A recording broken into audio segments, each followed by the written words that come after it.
اس کہانی کی لیکھکا ہے نورین زہرا اور اس کہانی کا نام ہے چلتی ہوئی مرچیں۔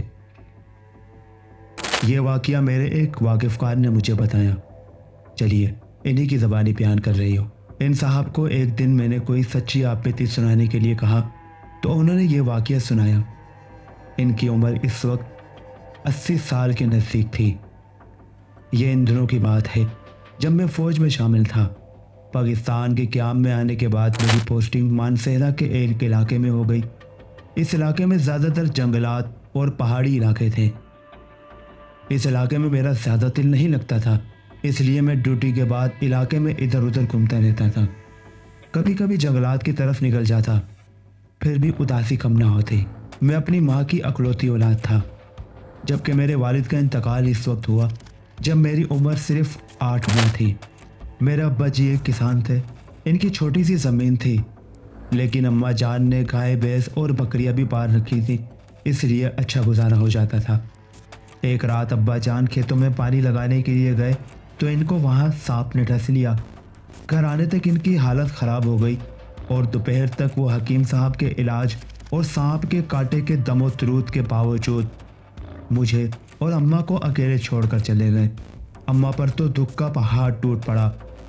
اس وقت ان کی عمر صرف 21 سال تھی اور میرے والد اس سے 2 سال ہی بڑے تھے۔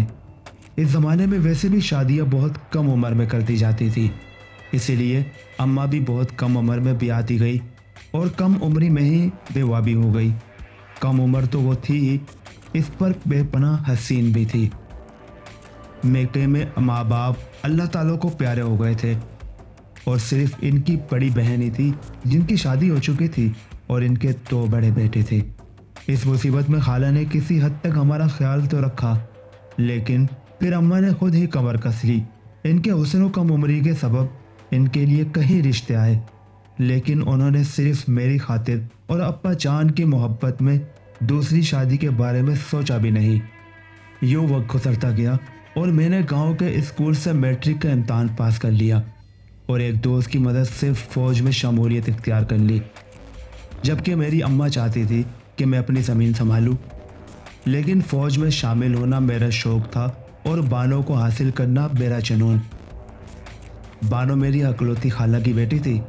اس سے بڑے 2 بھائی اور اس سے چھوٹی ایک بہن تھی۔ بانو خوبصورت لڑکی تھی، لیکن وہ اپنے چچا زاد جاوید کو پسند کرتی تھی اور میرے لیے اس کی نظروں میں خاصی ناپسندیدگی تھی، کیونکہ بچپن ہی سے جاوید اور میرے آپس میں نہ بنتی تھی اور ہر وقت ہمارے درمیان ٹھٹی ہی رہتی۔ رفتہ رفتہ ہم دونوں ایک دوسرے کے نام سے بھی خار کھانے لگے اور ظاہر ہے وہ جاوید کی محبوبہ تھی، اس لیے وہ مجھے بھی ناپسندی کرتی تھی۔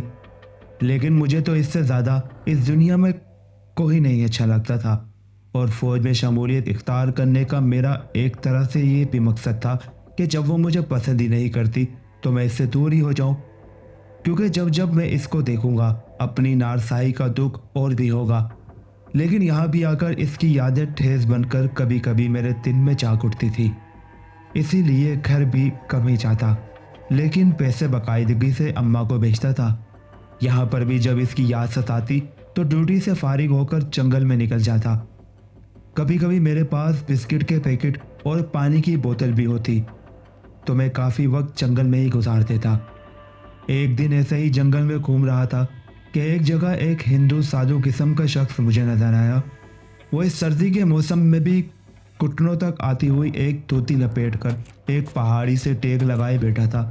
دیکھنے میں وہ کوئی ہندوؤں کے ایک خاص فرقے کا پیروکار اگھوری لگ رہا تھا۔ میلے کچیلے بال جڑاؤ کی صورت میں کندھوں پر بکھرے ہوئے تھے، سوکھے کالے جسم پر میل اور راکھ کی تہ سی بچھی تھی اور اس کی عمر 50 سے 55 کے درمیان میں لگ رہی تھی۔ سوکھے ہوئے ہاتھ پیر اور گندے غلیظ ناخن، لیکن اس کی آنکھیں بڑی چمکیلی اور پراسرار تھی۔ لگتا تھا کہ اس کی آنکھوں میں لائٹیں لگی ہوں۔ یہ قیام پاکستان سے پہلے کی بات ہے۔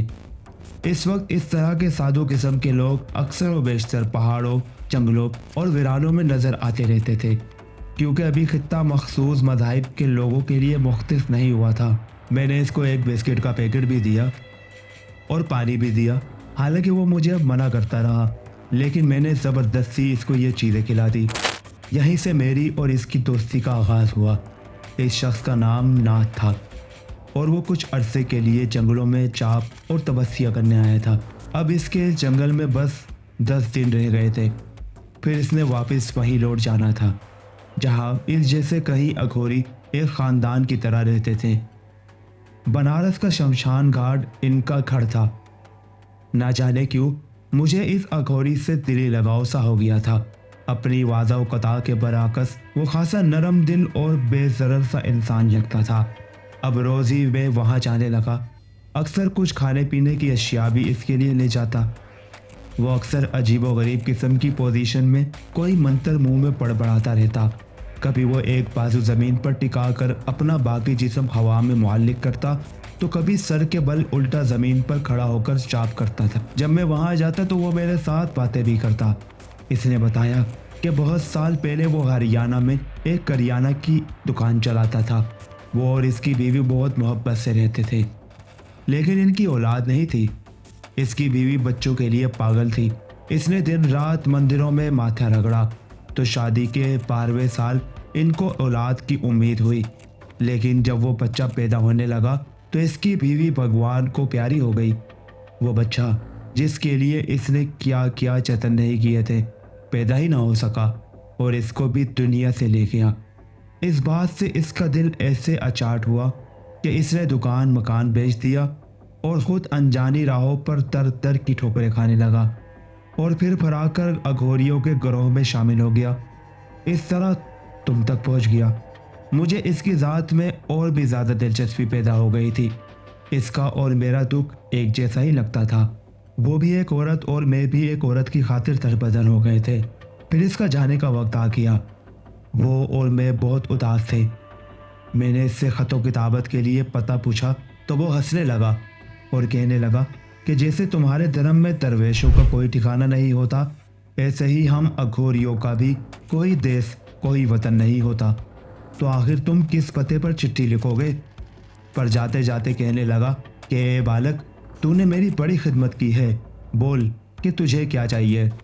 منتروں میں ایسی طاقت ہوتی ہے کہ ان سے سب کچھ حاصل ہو جائے۔ میں نے اس کو اپنی اور بانو کی ساری کہانی سنا دی تو اس نے مجھے کاغذ پر ایک منتر لکھ کر دیا کہ یہ منتر 3 راتوں تک سوریاست یعنی سورج ڈھلنے کے بعد 21 ثابت سرخ مرچوں پر پڑنا ہے اور اپنے آگے آگ جلا کر بیٹھنا ہے اور منتر پڑھ کر وہ مرچیں آگ میں جلا دینی ہے۔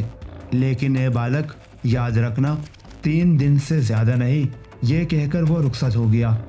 میں کچھ دن تک تو اس کے جانے کے بعد اداس رہا، لیکن پھر رفتہ رفتہ کام میں مصروف ہو گیا۔ انہی دنوں گاؤں سے خط آیا جس میں ماں نے اپنی خیریت کے ساتھ ساتھ یہ بھی بتایا کہ بانو کا رشتہ پکا ہو گیا ہے جاوید سے۔ اس خبر کو پڑھ کر میرے دل میں بے چینی مزید بڑھ گئی۔ میں نے چشم تصور سے اپنے دشمن جاوید کے ساتھ اسے دلہن بنے دیکھا تو دل جیسے کسی نے مٹھی میں پھل لیا۔ میں نے اسی رات سرخ مرچوں پر اس منتر کے چاپ کا ارادہ کر لیا جو اس اگھوری سادھو نے مجھے بتایا تھا۔ سرخ مرچیں میں نے اپنے فوجی باورچی سے حاصل کر لی تھی۔ میں نے اس سادھو اگھوری کے بتائے ہوئے طریقے کے مطابق منتر پڑھ کر 3 راتیں یہ عمل کیا۔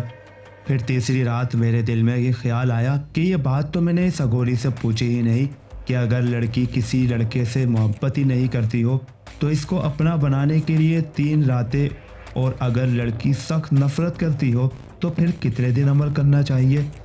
اس بات کو سوچ کر کہ بانو تو مجھے ناپسند کرتی ہے بلکہ نفرت کرتی ہے، تو میں نے 3 راتیں مزید ہی عمل کر لیا۔ جو اس طرح میں نے 6 راتوں تک یہ عمل کیا۔ پھر اس عمل کے اثرات دیکھنے کے لیے اپنی چھٹی کی درخواست لکھ دی، لیکن وہ منظور نہیں ہوئی کیونکہ ان دنوں بڑا افسر چھٹی پر گیا ہوا تھا۔ اللہ اللہ کر کے وہ کچھ دنوں بعد واپس آیا تو میں نے اس سے چھٹی کی درخواست کی جو اس نے منظور کر لی۔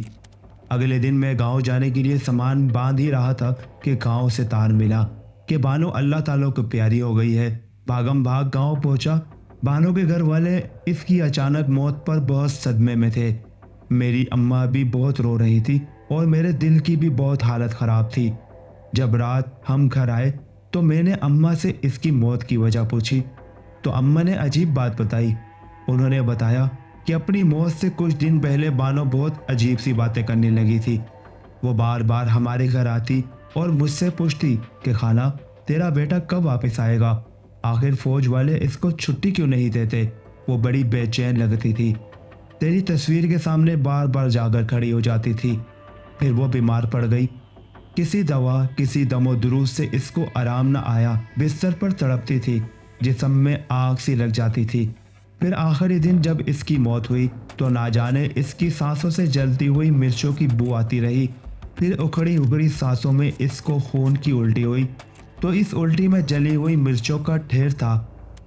اماں تو نہ جانے کیا کیا بولتی رہیں، لیکن میرے دل کی حالت عجیب تھی کہ کیسے میرے ہاتھوں میری محبت دنیا سے چلی گئی۔ جن صاحب نے مجھے یہ قصہ سنایا تھا انہوں نے اس واقعے کے بعد اپنا گاؤں چھوڑ دیا تھا۔ انہوں نے شہر میں ایک نیک بخت سے شادی کر لی تھی۔ اس سے ان کے 3 بیٹے ہوئے۔ بعد میں وہ کرنل ریٹائر ہوئے۔ اب بھی وہ کبھی کبھی اس بانو کو یاد کر کے رونے لگتے تھے اور ان جلتی ہوئی مرچوں کو کوستے تھے جنہوں نے بانو کی جان لے لی۔ یہ تھی آج کی کہانی۔ کیسی لگی کامنٹس میں ضرور بتائیے گا۔ کسی اور کہانی کے ساتھ ملاقات ہوگی۔ اللہ حافظ۔